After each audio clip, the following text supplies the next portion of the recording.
El color ha llegado a Buró Verde con la propuesta plástica del maestro Gurtubay.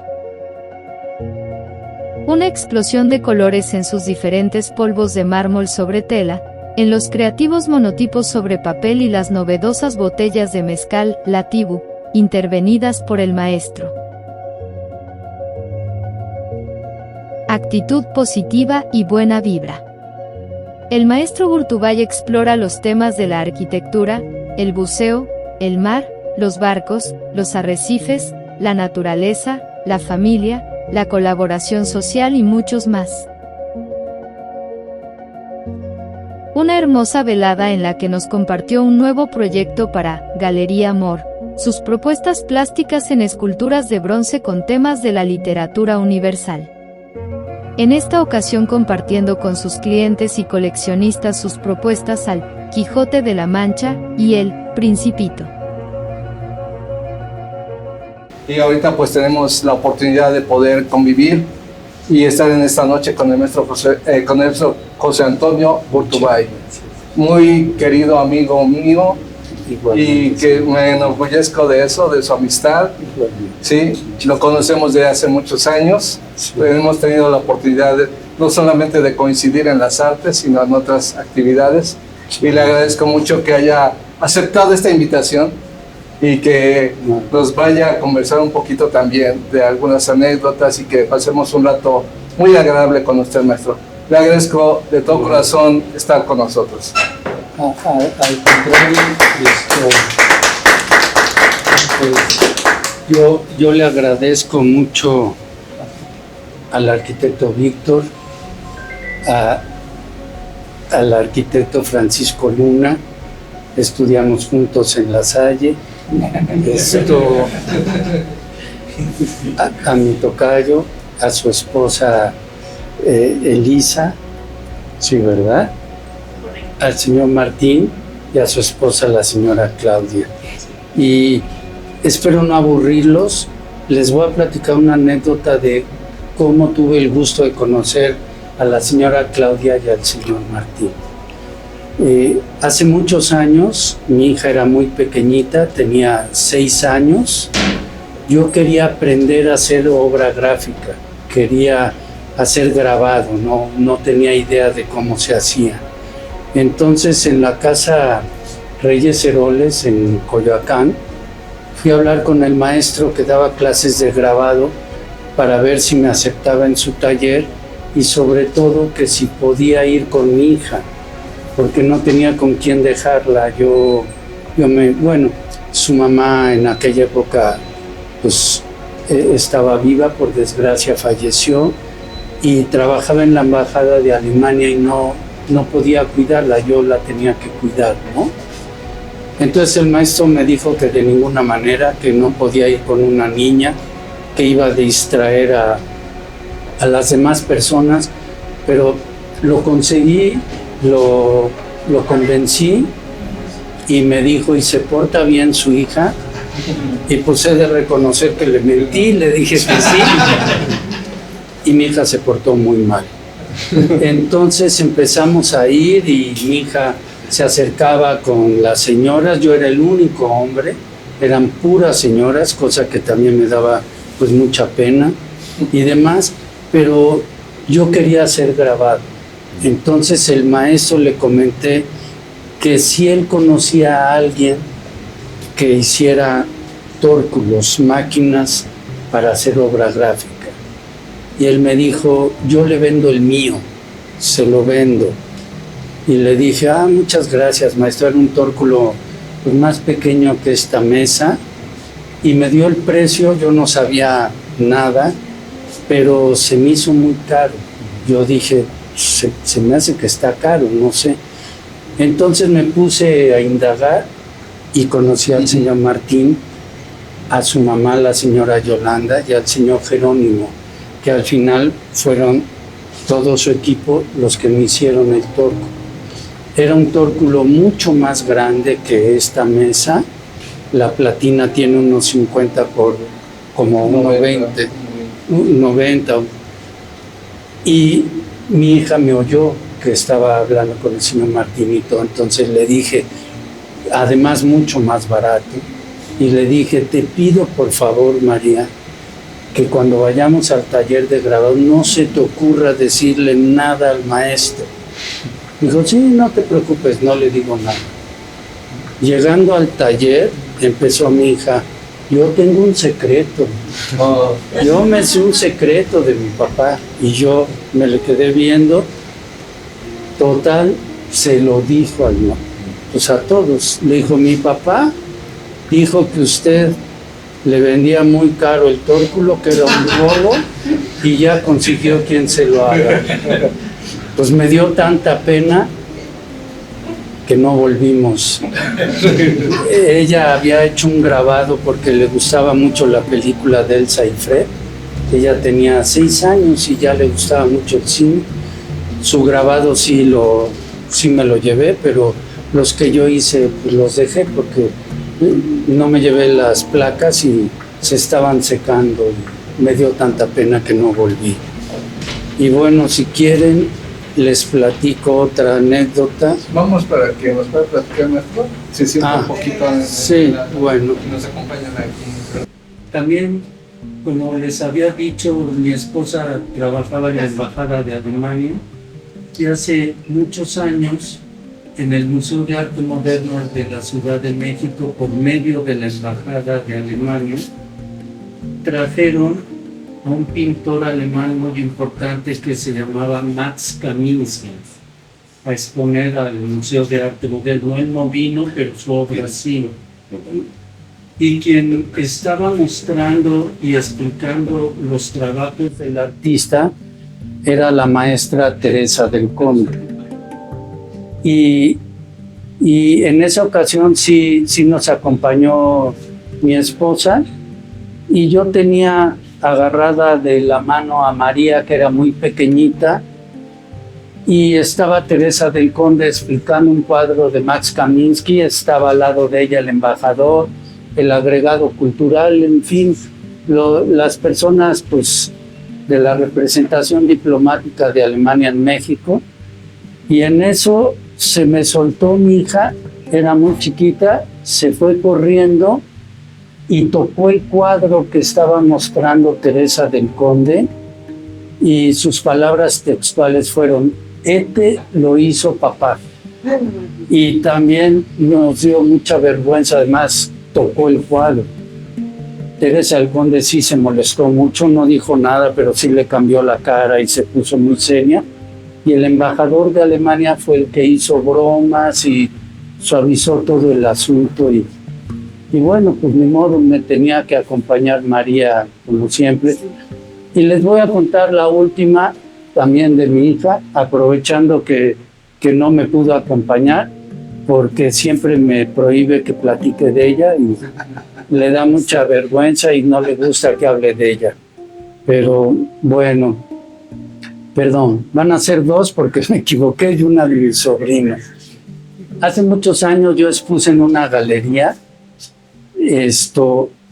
La dueña de la galería estaba con una señora que yo no veo bien de lejos y de momento no supe quién era, y yo tenía cargado a mi sobrino, que era muy pequeñito. Él, como mi hermana trabajaba, lo llevaba a la casa y lo cuidábamos nosotros. Y yo siempre trabajé en la casa de ustedes, ceras directas, y para retocarlas, la cera que empleo está muy caliente.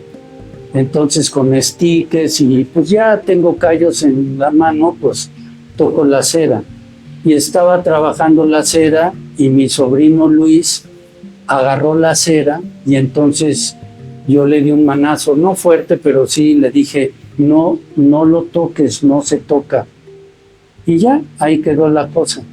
Y el día de la exposición estaba la dueña de la galería y me llamó, y resulta que la señora a la que me dijo que le explicara la escultura era la esposa del presidente, de Miguel, sí, la señora Paloma de la Madrid. Sí. Entonces yo tenía cargado a mi sobrino y estaba la dueña de la galería, Y la esposa del presidente, no sé por qué fue, yo no la conocía nada, tocó la escultura y mi sobrino le dio un manazo y le dijo, no toca. Entonces ahí también dije, híjole, qué vergüenza, pero bueno. Y ya la última que les voy a contar también es de María, la del maestro Aceves Navarro. La Galería King, que ya desapareció, estaba primero en la calle de Amargura y luego se fue a San Ángel, a la calle de Altavista 92. Y la dueña era la señora María Maldonado, una señora argentina, también muy peculiar, pero a mí siempre me trató muy bien. Pues yo no puedo más que agradecerle todo lo que hizo por mí, ¿no? Ya cerró la galería. Y entonces la nueva galería se la inauguró el maestro Aceves Navarro. Y también yo llevé a mi hija, era chiquita todavía, y el maestro se puso a platicar con mi hija. Y de repente María, después de un tiempo, me dijo, oye papá, dile a este viejito que ya no me hable. Y yo dije, y el maestro fue un tipazo. Me dijo, no se preocupe, claro que ya aburría a su hija, pobre niña.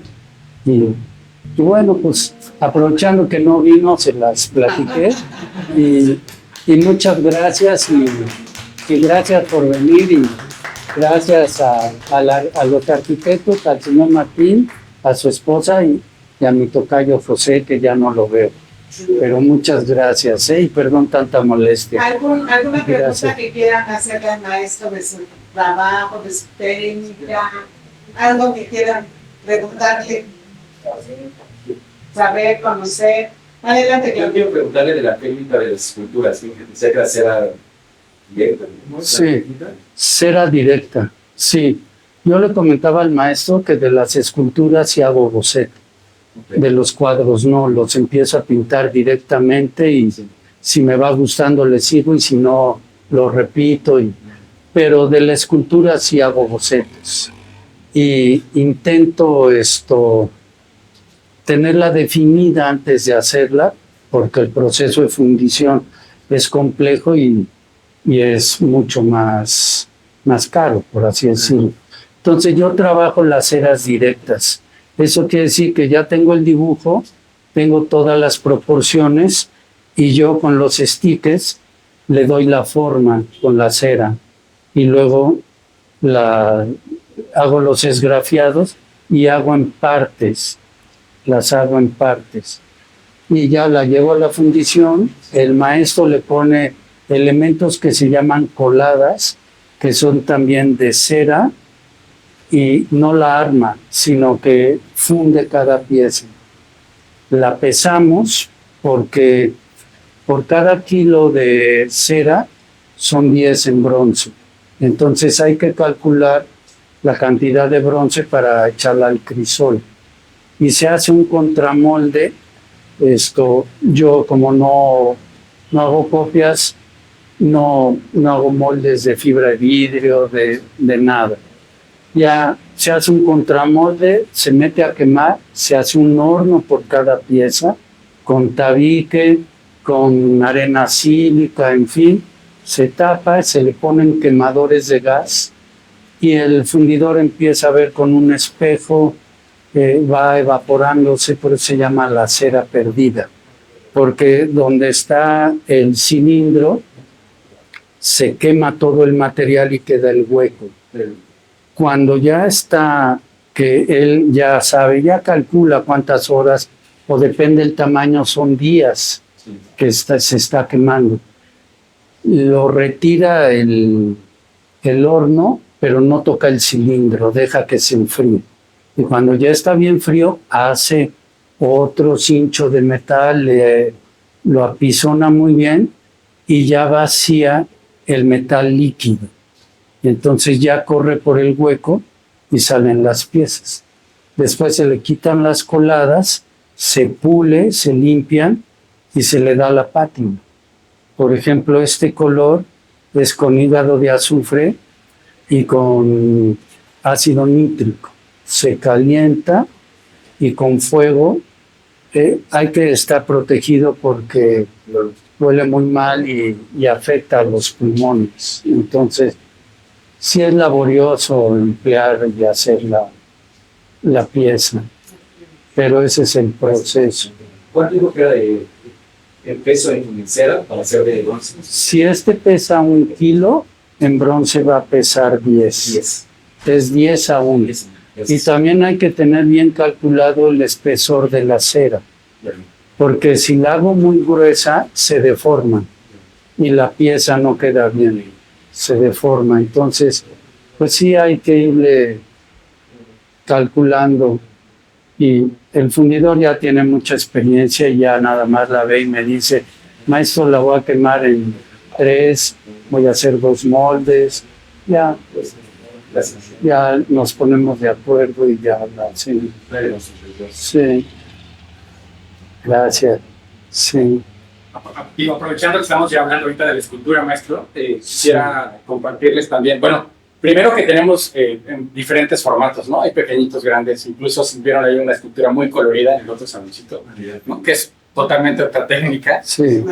Pero hay algo bien particular que es algo de lo que a nosotros nos gusta mucho de la obra del maestro, y que es este mensaje medio subliminal un poco quizá, ¿no?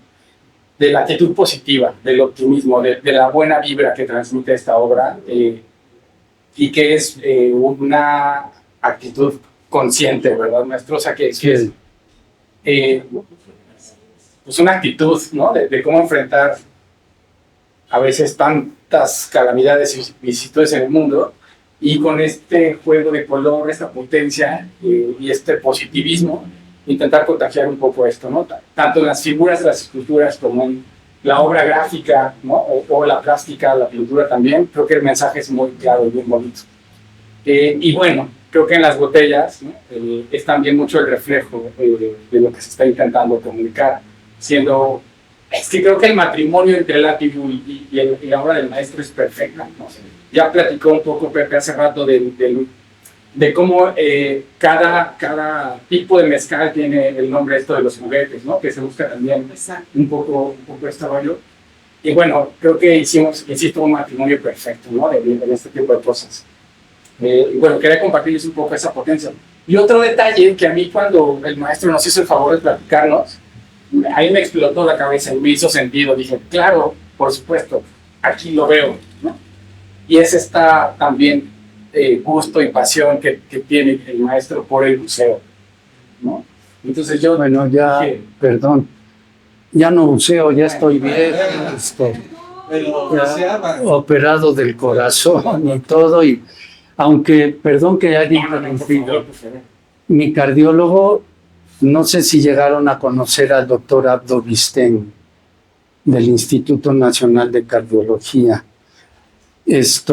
Era un tipazo el doctor, y él me operaron soy el 8º en ser operado con esta técnica en México. A mí me operaron en el año 92.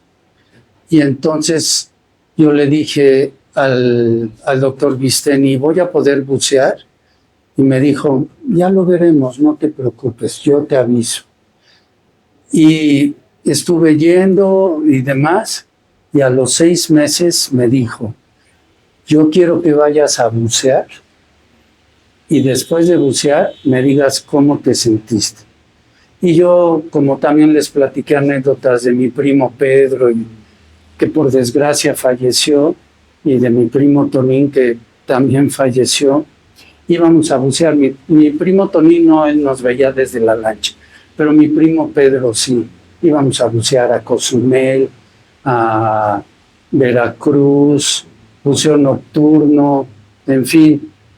Yo nunca hice buceo profundo, eso sí, dije no, operado, no me habían. Pero el caso es que el doctor me dijo que sí, y seguí buceando, y por eso en algunos ven peces. Aquí hay peces, y las burbujas, y la boquilla, Y ahora cuando veo los nuevos equipos de buceo, digo, no, hombre, nosotros buceábamos como de la prehistoria. Pero es otro mundo. Les voy a platicar, perdón, una anécdota.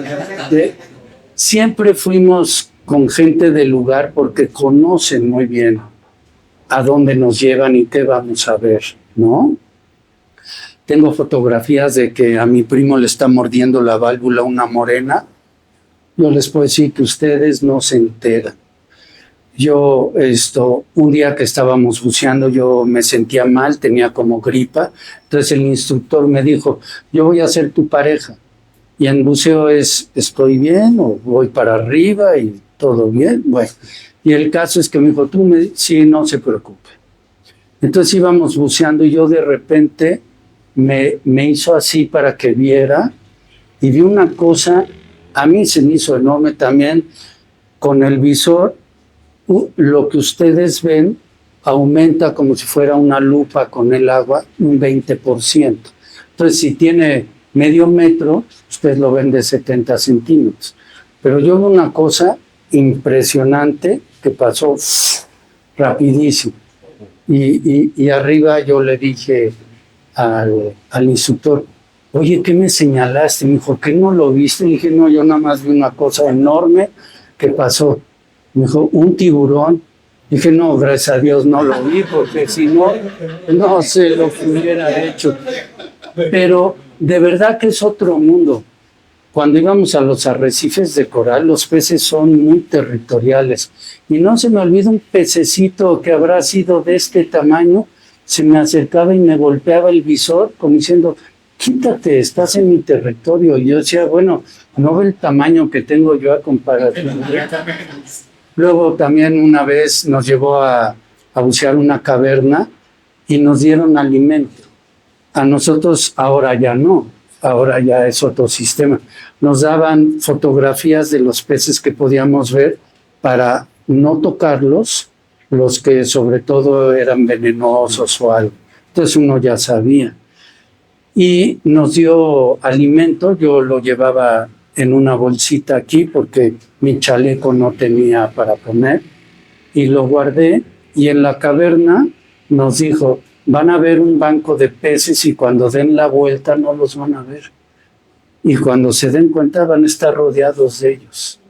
Y eran preciosos, unos peces así plateaditos, y nos dijo, y luego los voy a llevar a ver unos meros, no se les ocurra darle la comida en la boca, se la avientan y el mero viene. Eran ya con la boca abierta unos animales. Y bueno, ya salimos de la cueva y yo me toco para darle, se me acercó un mero, ya los tienen casi amaestrados, porque ahí llevan a todos a bucear. Y cuando le hago, ya no tenía comida. No me enteré cuando los peces me la quitaron completita, ya no había comida. Y bueno, ya por último, como en esa época iban muy pocos mexicanos, cuando iba uno a bucear, le daban un súper descuento. Si a los americanos les cobraban $100 por buceada y tenían que pagar además su alimentación, a nosotros nos cobraban 50 pesos, 20 pesos, incluyendo la comida. Claro, ustedes no pueden tomar cerveza ni tequila, porque por cada 20 pies es como si se tomaran un martini. Y entonces, si ya bajan 50 pies, es como si hubieran tomado 3 copas. Entonces les recomiendan no tomar para no hacer tonterías y demás. Pero eran muy buenas personas y a nosotros los mexicanos no nos cobraban lo que a los americanos. Y todas las casas de buceo, igual, todas. Bueno, pues muchas gracias, espero no haberlos cansado. Usted una vez nos contó de una experiencia que tuvo cuando fue a Cuba con su primo y que hicieron una fiesta y tenemos una escultura en la entrada, en la entrada que simula un barco y hay peces abajo y todo eso, ¿no? Yo vi una escultura en una exposición, dijo, le hice a propósito de mi primo. No, Sí. no sé tampoco. Bueno, pues íbamos a bucear a Cuba. Dicen muchas cosas sobre Cuba. Yo les puedo decir que la visa nunca nos la imprimieron en la embajada de Cuba en el pasaporte. Y nos daban unos papelitos y nos aclararon para que no tengan problemas si van a otro país, y sobre todo a Estados Unidos, y digan, fueron a Cuba, ¿no? No sé si siga haciendo eso. Les hablo de la prehistoria. ¿Sí? Ah, Y Rusia. sí. Pues fuimos a bucear, íbamos. Y mi primo, pues era todo dar, pero le gustaba echarla, ¿no? Y estábamos hospedados en la Marina Hemingway. Y entonces me dijo mi primo Pedro, oye, Gurtu, ya organizó una fiesta en un barco. Porque de repente ya no lo encontré. Lo empecé a buscar y dije, pues, ¿dónde estará? ¿No? Y ya lo vi y me dijo, ya organizé una fiesta, Gurtu. Dije, ¿cómo, Pedro? Pues, si no conocemos a nadie. No, ya conocí gente. Contrató un barco que se llamaba Capitán. Entonces era un barco muy grande, destartalado completamente. De la misma Marina Hemingway contrató a un conjunto de música cubana e invitó a todos los que estaban hospedados. Invitó cubanas, españoles, de todo. Dije a Pedro, oye, no juegues, no conocemos a nadie. Dijo, no, pero pues ya los vamos a conocer. Y entonces los barcos no podían salir y tenían que dar las vueltas por todos los canales de la Marina Hemingway. Y había una discoteca que se llamaba La Patana. Entonces le dijo al capitán que pasáramos antes a La Patana para comprar comida y las bebidas alcohólicas, ¿no? Entonces íbamos así. Pero el que se emborrachó fue el capitán, el del barco. Y era la semana ahí le llaman pez aguja, el pez vela. Y había yates españoles y otras regiones que habían ido a sacar pez vela.